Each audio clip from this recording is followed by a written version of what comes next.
Soalan nombor 7 adalah hukum linear. Okey, yang ini macam ada soalan betul, soalan SPM ya, saya tak ingat tahun bila. Okey. Yang graf asal yang ini adalah graf y sama dengan 3x kuasa 3 tambah px. Yang asal, ya, yang tak linear. Kemudian daripada tak linear ni, dia boleh berubah menjadi persamaan bentuk yang pertama dan persamaan bentuk yang kedua. Jadi daripada tak linear boleh jadi linear dalam pelbagai bentuk. Okey. Dan dia kata maklumat yang seterusnya saya gunakan warna yang berbeza. Rajah 2.2 dengan pintasan y ialah 2. 2.2 pintasan y adalah 2. Okey. Sebelum tu, apakah bentuk persamaan linear diagram 2.2? Tak apa, nanti dulu. Okey. And then untuk yang rajah 2.3, dia punya pintasan y-nya adalah negatif 2p tolak q. Ni. 2p tolak q pintasan y dia. Okey. So sekarang cuba kita buat bentuk linear. Bentuk linear apa? Bentuk linear. Bentuk linear adalah kita belajar y mx campur c. Di mana ini adalah paksi y, m adalah kecerunan, x adalah paksi x dan c adalah pintasan y. Okey, itu yang kita belajar. Cuba kita bentukkan secara awal dahulu, kita ramalan dahulu. Apakah untuk 2.2? Kita kata paksi y 2.2 ialah y per x sama dengan, ada tak kecerunan? Kecerunan tak ada, kita buat kotak kosong. Apakah x dia? X ni x kuasa 2. Ada tak c? Ada. Tambah 2. Okey, itu untuk rajah 2.2. Cuma belum siap je. Okey. Apakah untuk 2.3? 2.3 sama juga, kita buat paksi y ialah 2y per x kuasa 3 sama dengan, ada tak kecerunan? Tak ada. Ada tak paksi x? Ada. 1 per x kuasa 2. Ada tak c? C adalah tak ada. C-nya panjang-panjang tu tak payah tulis. Okey, C dia yang ini. Okey, saya tak nak tulis lah sebab panjang sangat. Okey, so sekarang apa saya kena buat? Saya ambil balik yang asal ni. Ni yang asal. Tukar jadi linear. Dengan menggunakan ramalan 1 dan ramalan 2. Maksudnya kena buat 2 kali lah. Okey, so sekarang saya buat untuk jadikan warna kuning dahulu. Saya tulis balik. Y sama dengan 3x kuasa 3 campur px. Sekarang saya nak buat yang diagram 2.2. Macam mana daripada yang asal ni saya nak tukar jadi bentuk macam ini? Okey, so sebab tu saya kena buat ramalan dahulu. Okey, so sekarang kita dapat hint bahawa paksi y ni tukarkan dia. Asalnya y, jadikan y per x. Apa kena buat? Jadi saya kena buat bahagi x kepada semua sebutan y per x per x per x. Darab dan bahagi kepada semua sebutan. Kalau tambah dan tolak atau tolak, sekali saja belah kiri, sekali saja sebelah kanan. Okey. So saya akan dapat sekarang y per x tak apa, settle. So yang 3 potong, tinggallah 2 lah. 3x kuasa 2 campur P. Betul? P. Apa soalan minta? Okey. So sekarang kita boleh compare compare. Banding lah. Banding.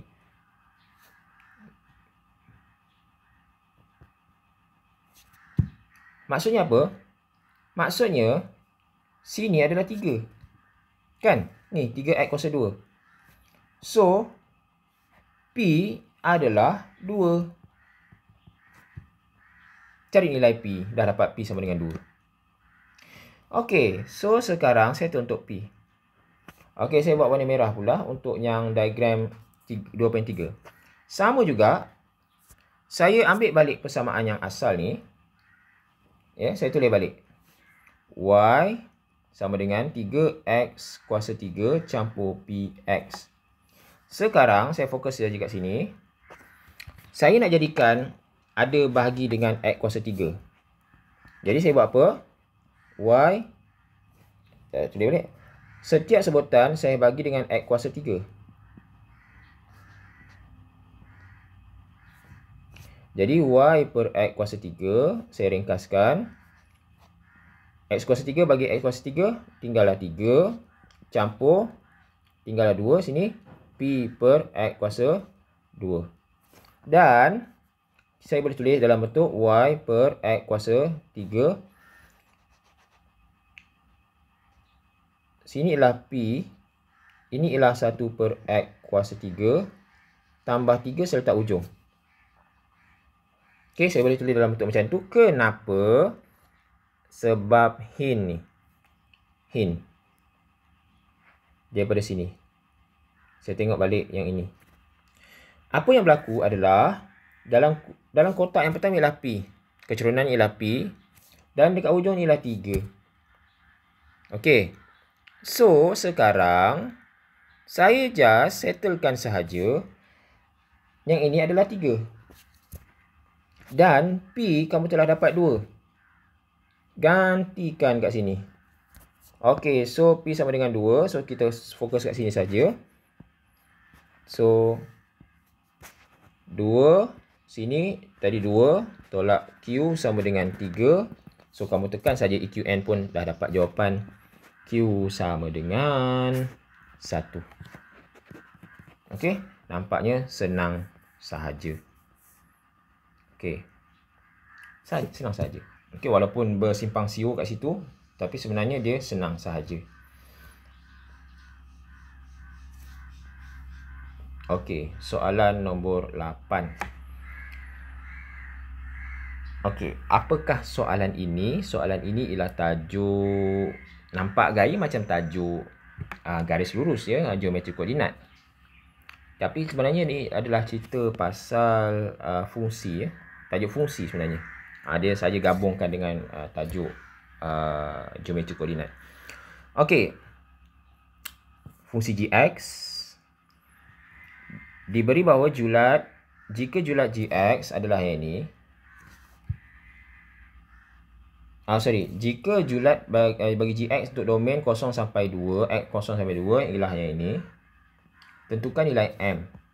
Okey, markahnya 3. Jadi yang B tu mungkin 2 markah, yang A tu mungkin 1 markah sahaja. Okey. Kita tengok dekat sini ya.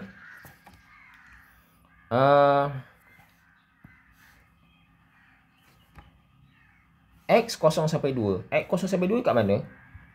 X 0 sampai 2 adalah paksi X daripada 0 sampai 2.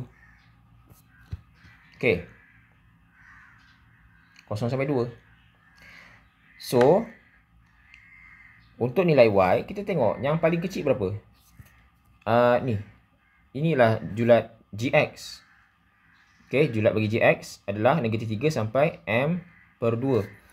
Negatif 3 yang paling kecil yang ini. Yang paling besar ni, M per 2 adalah yang paling tinggi. Kat sini. 5. Jadi maksudnya, M per 2 adalah 5. So, M adalah 10. Saya rasa yang ni 1 markah saja. Ya, bukan 2 markah. Okey. And then soalan yang B. Tentukan fungsi songsang bagi G. Masalah sekarang, tak ada pun fungsi. Tiba-tiba tanya fungsi songsang. Jadi macam mana sebenarnya? Sebenarnya, dia menggabungkan soalan fungsi dengan soalan geometri koordinat. Apa perlu kamu buat kat sini adalah kamu kena buat y mx campur c and then kamu kena cari fungsi songsang dia. Okey, so kita buat kita kena buat fungsi gx dahulu. Okey, so fungsi gx pertama kita cari kecurunan. Okey, saya guna warna lain warna biru. Okey, cari dahulu kecurunan. Kecurunan sama dengan y2 tolak y1 per x2 tolak x1. So, yang ini adalah kosong negatif 3. Jadi, sini x1, y1, x2, y2 lah. So, 5 tolak negatif 3 bahagi 2 tolak kosong. Jadi, kita dapat kecurunan adalah 8 per 2 sama dengan 4. 8 per 2 sama dengan 4. Okey. So, C dia adalah dah dapat C. So, kamu punya persamaan kamu untuk yang asal, ya. Ini soalan B. Gx kamu adalah M ialah 4x tambah, bukan tambah tolak sebab dia pitasan y negatif 3, 4x tolak 3. Jadi sekarang soalan dia, kalau gx sama dengan 4x tolak 3, carilah g songsang. Jadi yang ini dia simple sahaja. Kamu tulis dulu x tambah 3 per 4. Itu saja jawapan dia. Mungkin kan, kenapa pula macam tu? Ini sebenarnya basic sahaja. Sebenarnya kamu dah belajar tingkatan 4. Senang sahaja. Ya, andaikan y sama dengan 4x tolak 3. Cuba jadikan x sebagai perkara rumus. Jadi kamu buat apa? Y tolak 3 sama dengan 4x. So, x sama dengan y per 3 per tolak. Sorry, y tambah 3 per 4 lah. Sebab tu y tambah 3 per 4 jadi x campur 3 per 4. Kamu tukar saja y jadi x. Okey. Sebenarnya tak ada jalan kerja sangat pun. Okey, itu soalan fungsi songsang digabung dengan soalan geometri koordinat. And then nombor 9. Okey, untuk soalan A, dia suruh cari apakah nilai n. Ya, sebenarnya kalau saya kata sini, ya, katalah saya ambil idea dahulu, ya. Katalah saya tulis fx sama dengan 1 campur x per x tambah 4. X tak sama dengan berapa? Kita buat macam mana? Kita buat x campur 4 sama dengan 0. So, x sama dengan negatif 4. Kita letak je tak sama dengan. Jadi, x tak sama dengan negatif 4. Kan, kita ambil yang bawah ni, kita samakan dengan 0. Tapi untuk soalan yang ini, kita buat macam mana? Kita gunakan idea yang sama juga. Iaitu, kita ambil yang bawah ni. Tak nampak dah. Ni kita ambil yang bawah ni. 3x tolak n kita samakan dengan 0. Dan kita gantikan x ni dengan 1 per 3. Ini x. 1 per 3 tolak n sama dengan 0. So 3 potong dengan 3. 1 tolak n sama dengan 0. So n sama dengan 1. So n sama dengan 1. Simple saja. Ya, satu markah sajalah kat situ. So, diberi bla bla bla bla, cari nilai m. Okey. So, kita kena tulis dahulu fx kamu akan dapat, saya tulis kat bawah lah. So, kamu punya fx kamu sekarang ialah m per 3x tolak 1. Okey, itu kamu punya fx. Okey, cari nilai m. Okey, kita ambil yang ni. Saya tulis balik. Ini saya buat soalan B. 3 f negatif 1 tambah f1 negatif 1. Apakah maksudnya ini? Inilah x, ini ialah x. So, kamu gantikan x tu dengan negatif 1. Jadi, 3. Untuk yang pertama ni, kamu gantikan X dengan negatif 1. Jadi, 3M per 3 darab negatif 1 tolak 1. Okey, itu untuk yang pertama. Tambah F1. So, M bahagi 3 darab 1 tolak 1. Okey. So, sampai dekat sini sebenarnya, kalau kamu tekan EQN, saya rasa boleh dapat kot sebab jawapannya 1 saja. Kamu tekan, bukan tekan EQN, tekan alpha X pun boleh dapat. Kalau ada kalkulator yang mahal tu lagi senang, boleh dapat jawapan terus. Kalau tak ada, kamu kena kirakan sikit. So, kita buat. Jangan, saya tahu pelajar akan suka 3 dengan 3 dia potong. Jangan suka-suka hati potong ya. Tak boleh. Bukan tak boleh, tengok dahulu. Sebab belum settle lagi, belum ringkas. So, 3M. Yang bawah tu akan jadi apa? Negatif 3 tolak 1. Negatif 4. Mana boleh potong? Kan? Tambah M per 3 tolak 1. 2. 0. Okey, so 3M per negatif 4. Saya boleh gabungkan saja. Sama dengan tolak M per 2. Hanya ni kamu boleh settlekan je lah. So, kita buat darab silang. Atau boleh tekan alpha X pun boleh. So, 6M. Tolak dengan tolak jadi tambah 4M. So, M sama dengan. Okey, saya rasa saya telah silap kat sini. Sini bukan kosong. Macam mana jadi 3 kosong. Betulkan balik. Sini jadi 1. Jadi yang ni salah lah bawah ni. Okey, salah ni. Salah. Apa tak jadi. Okey, 3M per negatif 4 tambah M per 2 sama dengan 1. So, sekarang macam mana saya nak hilangkan. Okey, negatif ni saya kalau tak nak pening, saya letak kat atas lah senang. Negatif 3M per 4. Okey, macam mana nak hilangkan per 4? Semua saya darab dengan 4. So, negatif 3M habis per 4. Ni saya darab. Tinggallah 2M. Ni saya darab 4. 4. So, negatif M sama dengan 4. So, betul ke? Ada silap ke? Sekali lagi saya tertinggal negatif. Ya Allah, tertinggal. Macam mana boleh tertinggal? Okey, sini ada negatif 1, negatif 4, negatif 4.